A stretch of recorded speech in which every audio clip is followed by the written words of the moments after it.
Assalamualaikum warahmatullahi wabarakatuh. Bismillahirrahmanirrahim. Alhamdulillahirabbil alamin. Wassalatu wassalamu ala asyrafil anbiya'i wal mursalin sayyidina wa habibina wa syafi'ina wa qurrati a'yunina Muhammadin sallallahu alaihi wasallam wa ala alihi wa sahbihi ajma'in. La hawla wa la quwwata illa billahil aliyyil azim. Hadratal muhtaramin wal muhtaramat, para kiai, para asatidz, para sepuh, bini sepuh, para pengurus takmir Masjid As-Sakinah, para jamaah, bapak dan ibu semuanya yang dirahmati dan insyaallah diberkahi Allah Subhanahu wa ta'ala. Marilah kita bersama-sama memanjatkan puja dan puji syukur kita kepada Allah dengan ucapan Alhamdulillahirabbil alamin. Salawat salam semoga tetap dilimpahkan kepada baginda Rasul Muhammad sallallahu alaihi wasallam, keluarga, sahabat dan para pengikutnya, termasuk kita-kita ini pengikut Rasulullah sallallahu alaihi wasallam. Mudah-mudahan mendapatkan syafaatnya di dunia dan juga nanti di akhirat. Amin ya rabbal alamin. Para bapak, para ibu, para jamaah Masjid As-Sakinah yang dirahmati dan diberkahi Allah Subhanahu wa taala. Syukur alhamdulillah pagi hari ini Allah memperkenankan kami sowan kepada panjenengan semuanya bersama-sama melaksanakan ibadah sholat subuh berjamaah yang kemudian dilanjutkan dengan kuliah subuh. Kuliah subuh di bulan suci Ramadan memasuki hari yang ke-28. Tidak lama lagi Ramadan akan habis, Ramadan akan selesai, memasuki bulan Syawal, bulan kemenangan hari raya Idul Fitri. Menagi Ramadan ini berarti telas itu senang apa susah? Menagi Ramadan ini berarti telas itu susah apa senang? Ya susah, ya senang. Gitu.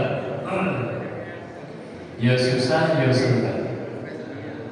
Pak Edi izinkan saya berdiri Pak Edi. Rasanya seperti patung kalau duduk itu. Izinkan saya berdiri supaya bisa melihat jamaah semuanya. Kalau kita sudah mau habis, ini kan tinggal 1 atau 2 hari lagi kita puasa. Hari Sabtu tanggal 29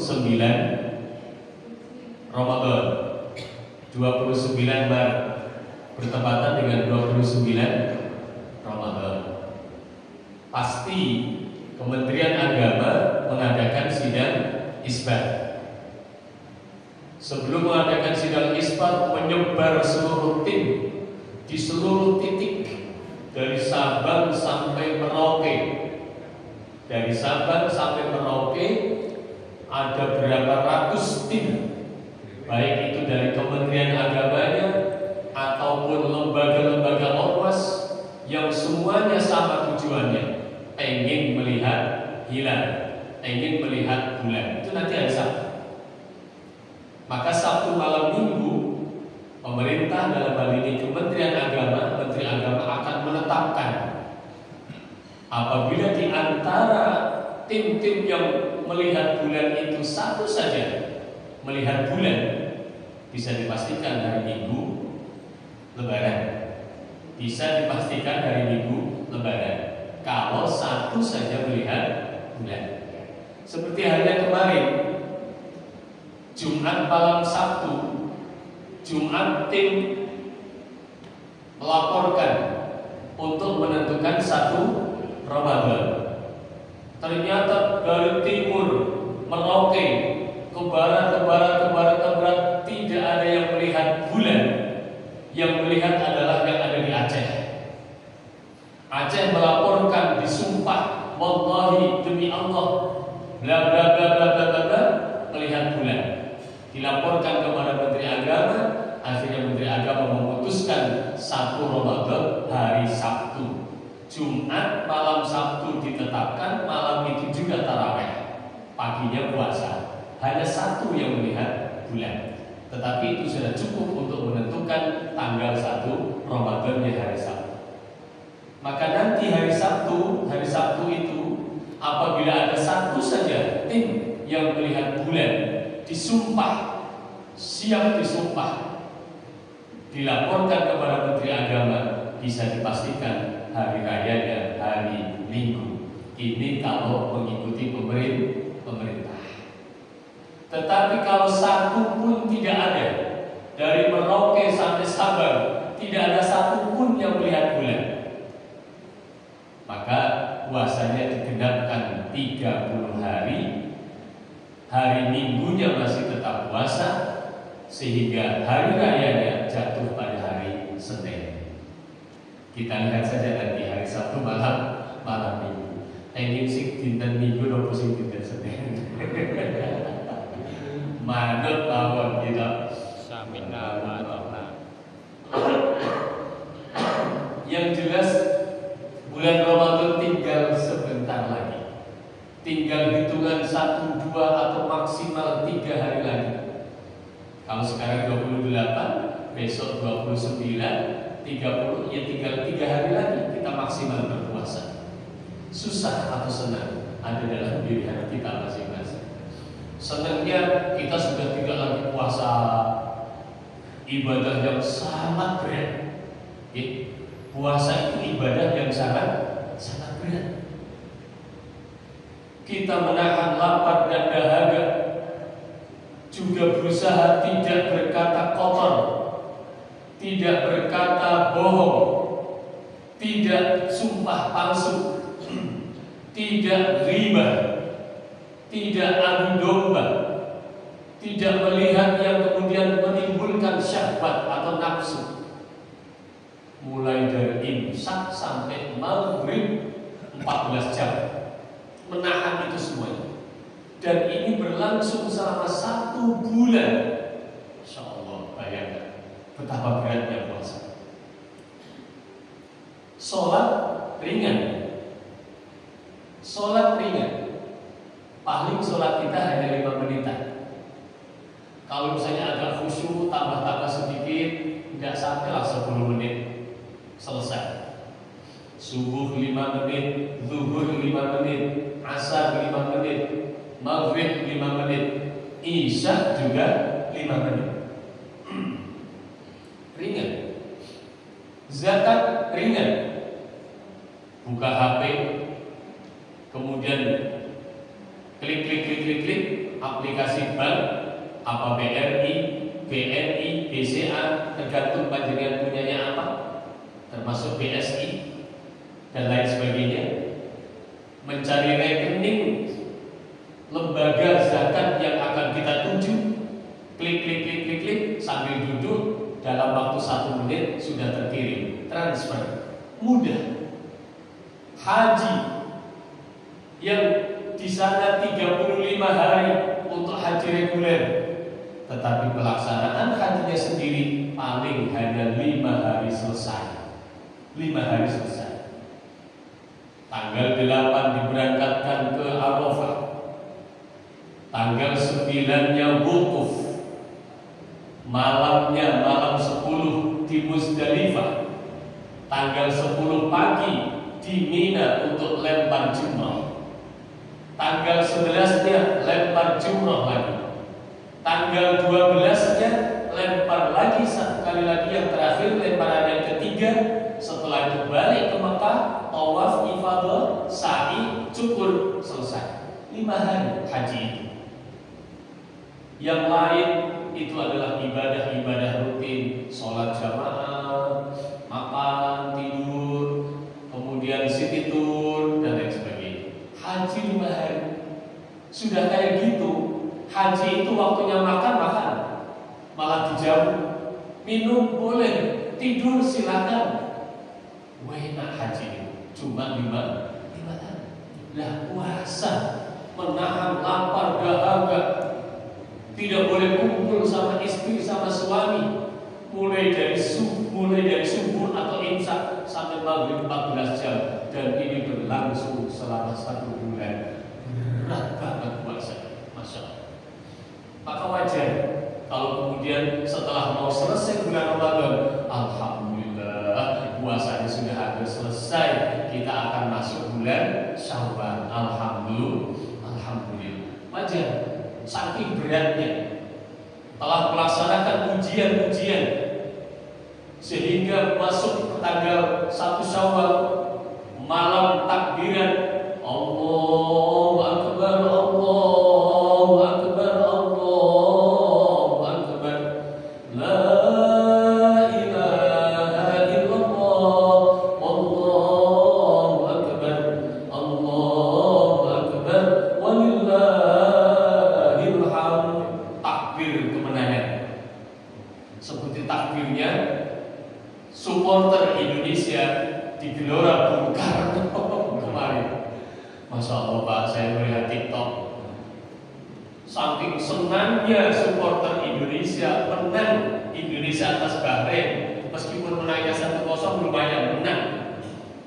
Masya Allah, Presiden Prabowo turun untuk menyalami para pemain, pelatih, official, penontonnya takbirannya takbiran bukan Allahu Akbar, Allahu Akbar, enggak. Takbirannya takbiran lebaran. Allahu Akbar, Allahu Akbar, Allahu Akbar, la ilaha illallah, Allahu Akbar, Allahu Akbar, walillahil hamd.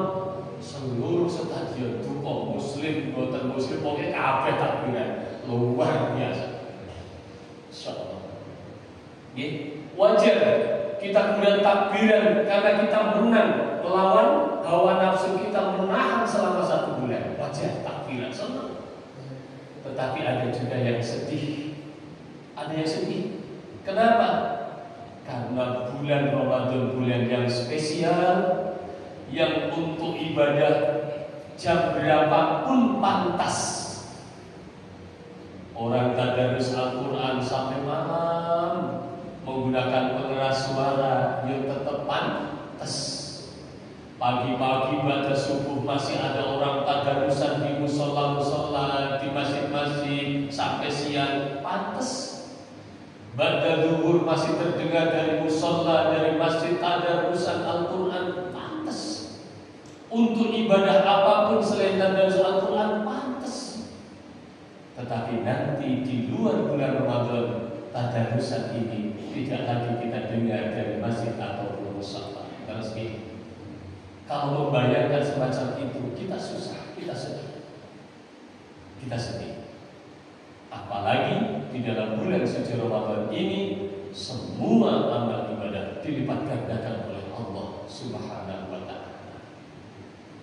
Bapak dan Ibu hadirin hadirat para jamaah Masjid As-Sakinah yang dirahmati Allah Subhanahu wa Ta'ala. Sedih maupun gembira itu ada di dalam diri hati kita masing-masing. Yang penting mari kita berusaha apa yang telah kita lakukan di dalam bulan suci Ramadan sejak tanggal 1 sampai nanti yang terakhir, kita mohon kepada Allah, ya Allah, terimalah amal ibadah kami. Allahumma terimalah semua amal ibadah kami, ya Allah. Puasa-puasa kami, tarawih kami, witir kami, infak kami, apapun ibadah kami, ya Allah, di bulan suci Ramadan, Engkau berkenan menerimanya. Allahumma amin ya rabbal alamin. Nah, para bapak dan ibu, kalau sudah menjelang Lebaran, maka fenomena sekarang sudah mulai. Sejak tanggal 27 Maret kemarin, itu pemerintah dalam hal ini Kakor Lantas sudah memberlakukan one way di tol, dari tol Jakarta menuju tol Kalikangkung Semarang yang sangat panjang. Itu hanya memberlakukan 1 jalur dari Jakarta menuju ke Jawa Tengah yang Jawa Tengah itu nanti akan pecah menuju ke Jawa Timur. Orang yang mau ke barat sudah tidak bisa lewat tol, harus turun ke jalan biasa, jalan arteri. Itu mulai tanggal 27 jam 2 jam 14 kemarin sampai nanti menjelang hari raya terus berlaku. Ini apa artinya? Dalam rangka apa? Dalam rangka mudik. Akhirnya nanti mudik semua saja. Mudik ya. Kalau insya Allah setelah sholat Id selesai, kemudian jam-jam 9, jam 10 juga mau mudik ke kampung halaman Brebes. Mudah-mudahan semuanya lancar, sehat. Mudah-mudahan. Pak Didi mudiknya kemana Pak Didi? Semuanya mudik. Jadi Lebaran ini tradisi mudik luar biasa. Mudik dalam rangka apa? Pengen silaturahim, ketemu dengan keluarga, silaturahim, merekatkan hubungan dan saling maaf-memaafkan. Orang yang mudik, Bapak dan Ibu, kados panjenengan mau mudik, itu mesti mempersiapkan segalanya. Bekal, bekal. Yang dari Jakarta pulang kampung, Masya Allah, di samping membawa uang, kemudian membawa barang, tidak cukup di bagasi, diletakkan di atas mobil. Malah begini video di Kualares sama boten ini, yang bagian belakang sampai bawa sepeda motor juga, sehingga bergelantungan.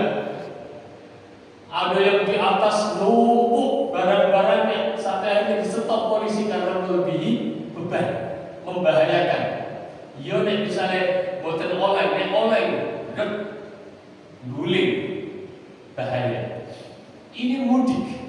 Orang yang mudik ternyata mempersiapkan berbagai macam bekal agar selama perjalanan nyaman, lancar. Kemudian ketika sudah sampai di kampung halaman, mereka yang termasuk keluarganya mendapatkan hadiah, ya, diberi hadiah, di samping juga diberi uang, angpau, THR dan lain sebagainya.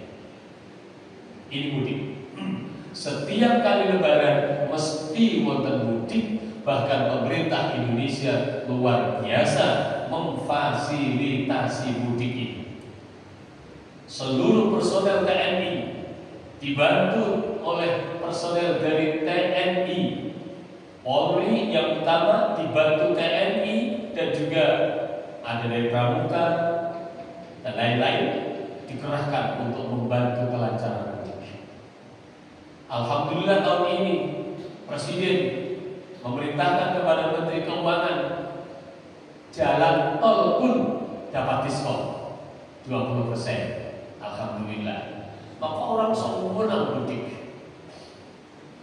Nah, Bapak dan Ibu, belajar dari fenomena mudik ini, mari kita juga berpikir untuk mudik kita. Dalam rangka hari raya, dalam rangka Lebaran, ini mudik di dunia. Yang dari Jakarta pulang kampung, mungkin pulang kampungnya ke Jawa Tengah, mungkin pulang kampungnya ke Jawa Timur. Ini mudik di dunia yang hanya sementara. Selesai Lebarannya balik lagi ke Jakarta. Habis sudah barang-barang yang dibagikan, menipis juga bekal atau sangunya, uangnya, balik lagi ke Jakarta kerja lagi. Ini mudik di dunia.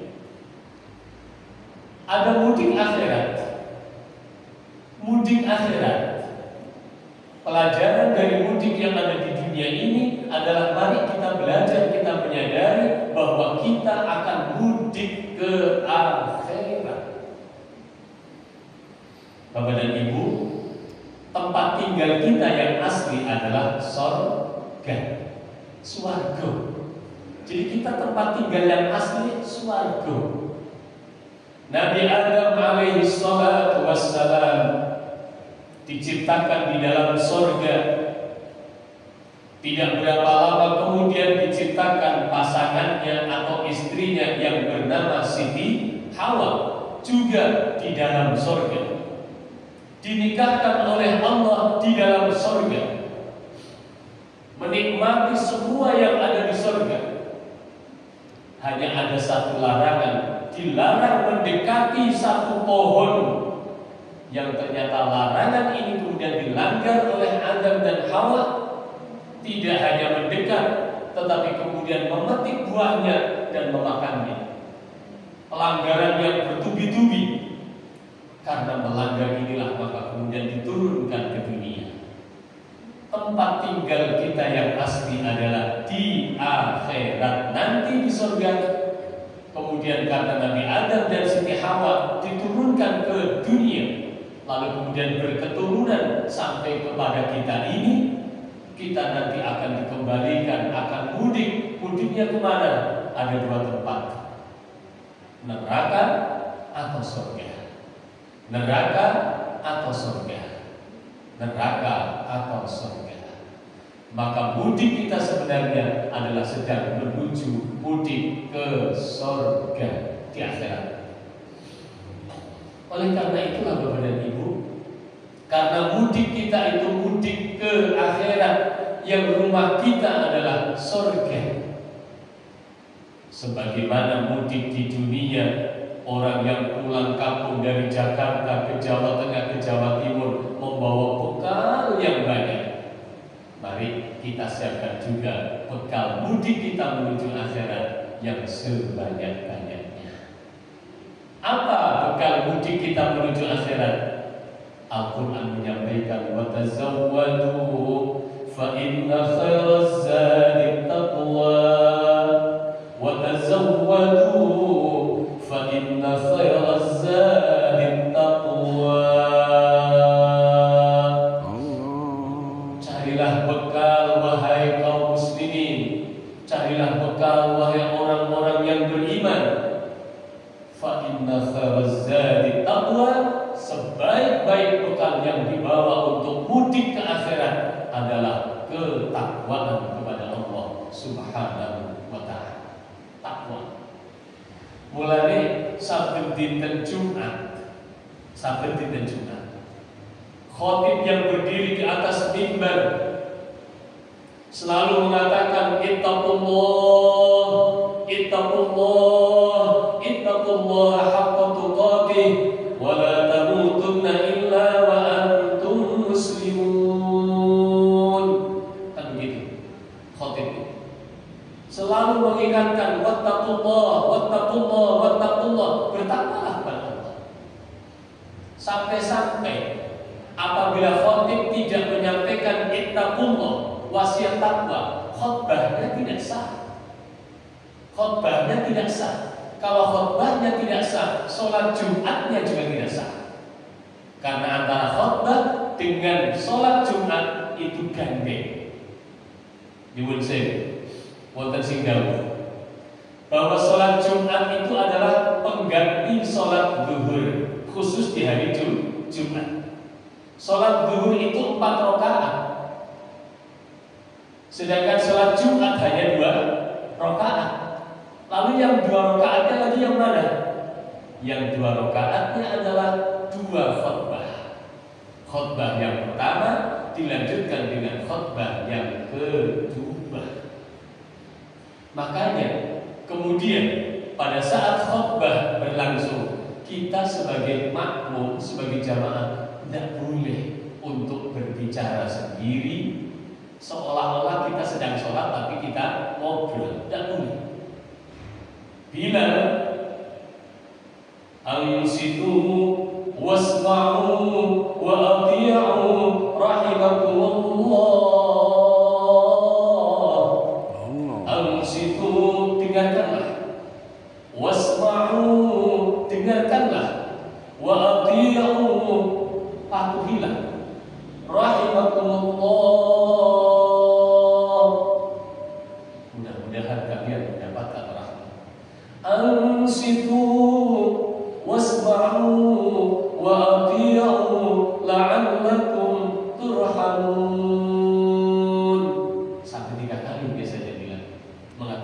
ansitu wasma'u wa'ati'u. Supaya apa? Jamaah diam mendengarkan khutbah.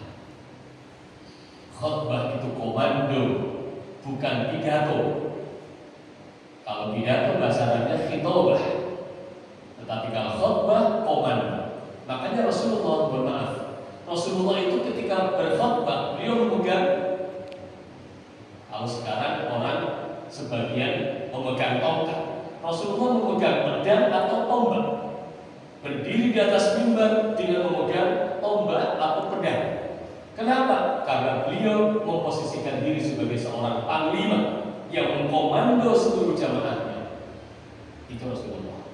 Kemudian ditiru oleh sebagian jamaah, oleh sebagian masjid, tidak lagi menggunakan pedang atau tombak, tetapi menggunakan tongkat. Itu khutbah. Jadi khotib setiap kali menyampaikan khutbah yang akan selalu menyampaikan ittaqullah, ittaqullah, ittaqullah. Mari bertakwa kepada Allah.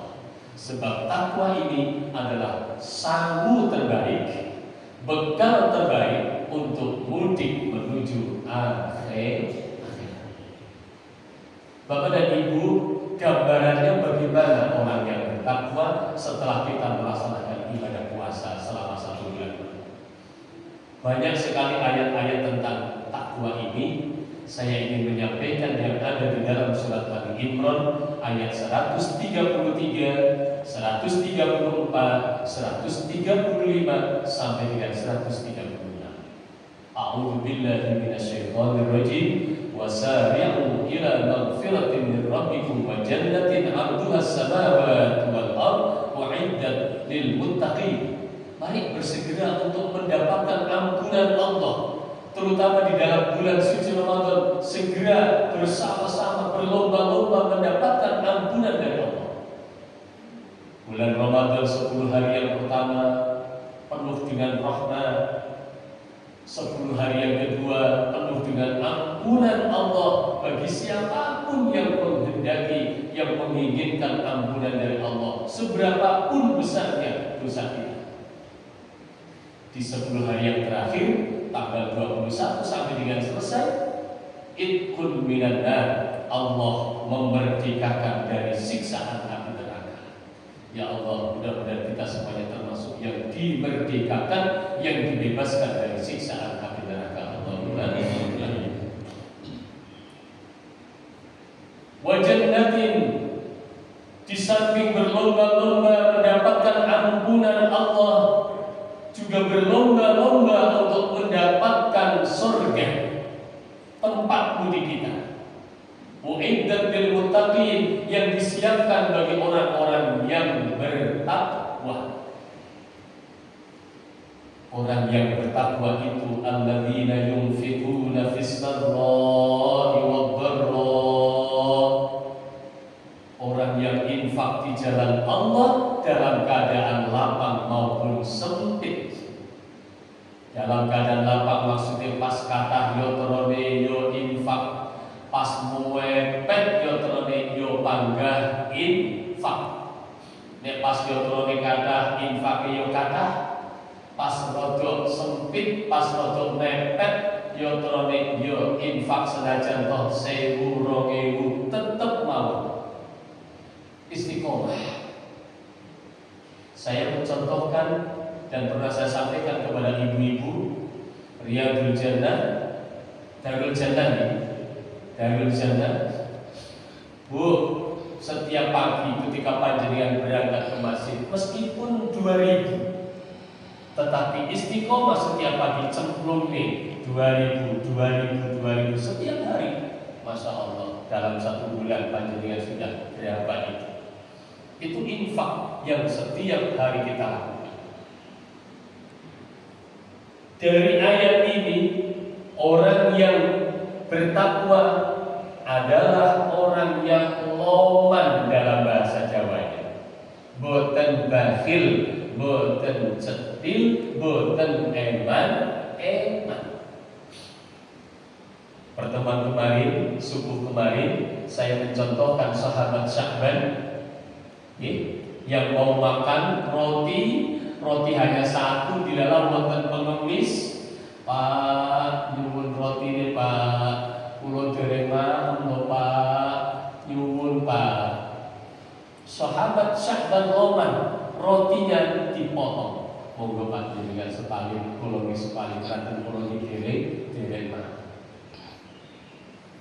Contoh sahabat Sya'ban juga karena musim dingin sehingga menggunakan baju yang double rangkepan, berangkat menuju ke masjid dilalah kepanggih tiyang sing lagi kademen karena tidak memakai baju.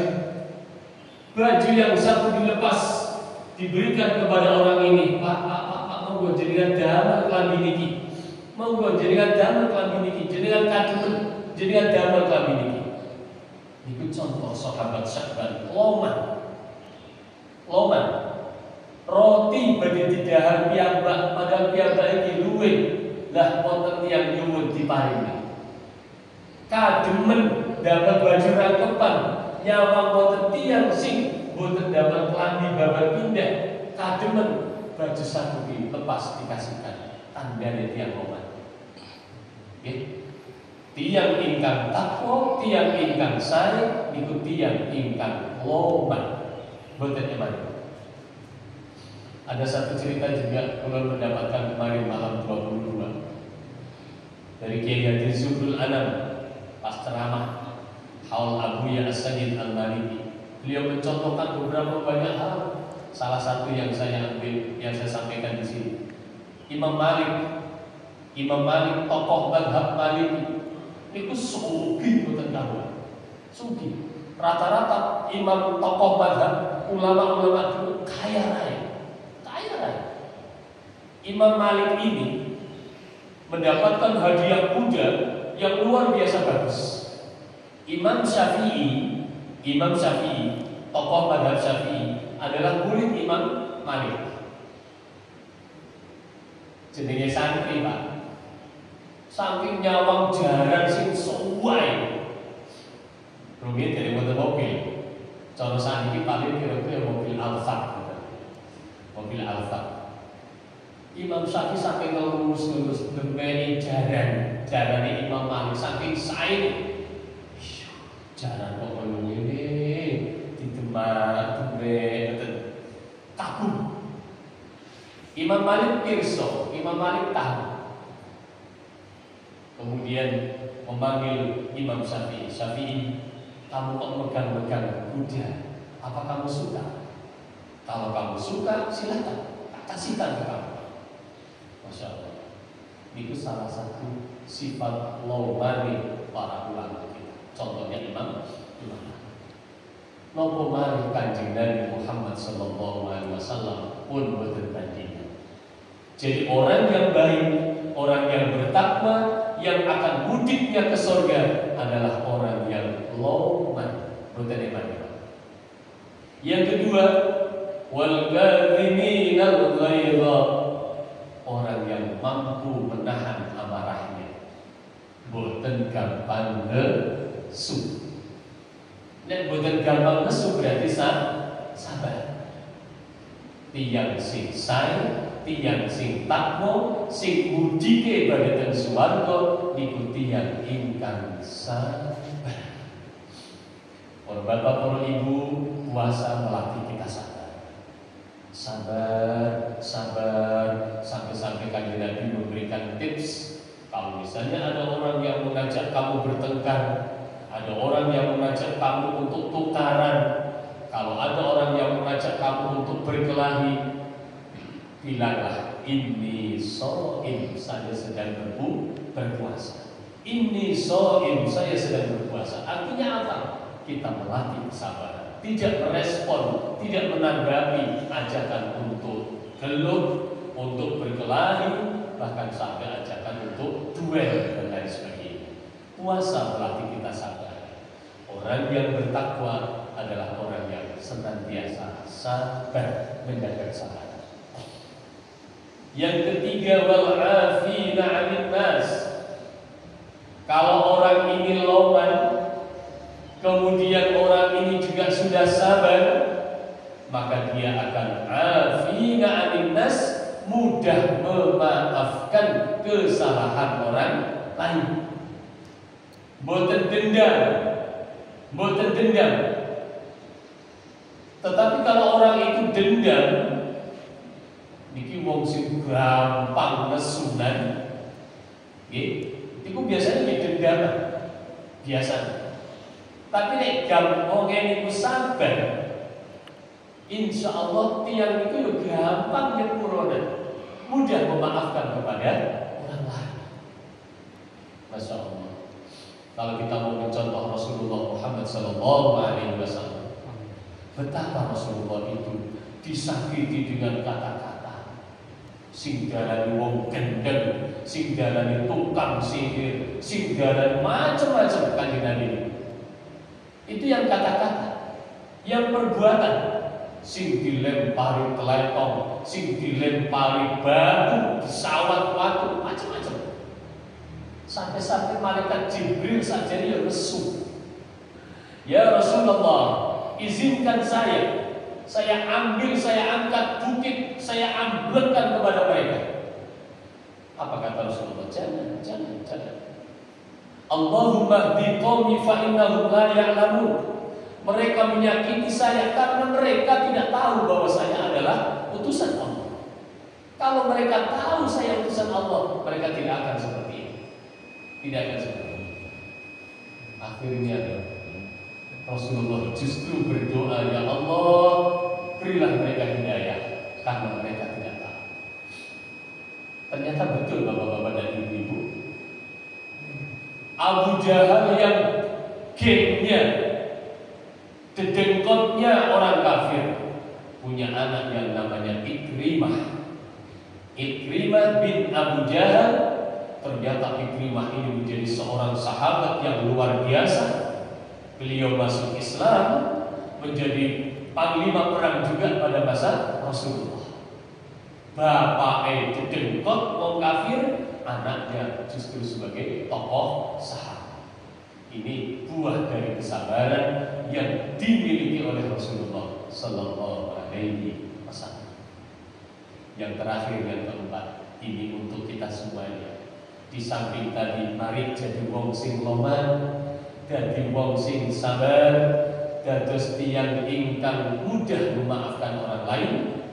Yang keempat adalah alladzina idza fa'alu fahisatan aw dzalamu anfusahum dzakarullah fastaghfiru lidzunubihim. Apabila kita melakukan dosa, mari segera ingat atas dosa itu dan segera mohon ampun kepada Allah Subhanahu wa ta'ala. Dalam sehari kita mungkin melakukan dosa banyak sekali, apalagi nanti di luar Ramadan. Dilu-dilu dosa. Berapa kali kita melakukan dosa, ya segeralah disusul dengan astagfirullahaladzim. Ya Allah, ngapun dadak lakon iki mau, masya Allah, astagfirullahaladzim. Pokoknya berlampahi dosa dan disusul dengan astagfirullahaladzim. Jadi orang yang bertakwa itu adalah bukan orang yang tidak melakukan dosa sama sekali, bukan. Karena tidak mungkin bagi kita tidak melakukan dosa sama sekali. Tetapi orang yang bertakwa adalah apabila kita melakukan dosa, segera ingat, lalu kita segera astagfirullahaladzim, astagfirullahaladzim. Insya Allah dosa yang tadi dilakukan segera dihapus oleh Allah Subhanahu. 4 hal ini Bapak dan Ibu yang insya Allah kita dapatkan setelah kita melaksanakan ibadah puasa di bulan suci Ramadan. 1, dados tiyang sing loman. Yang nomor 2, dados tiyang ingkang sabar.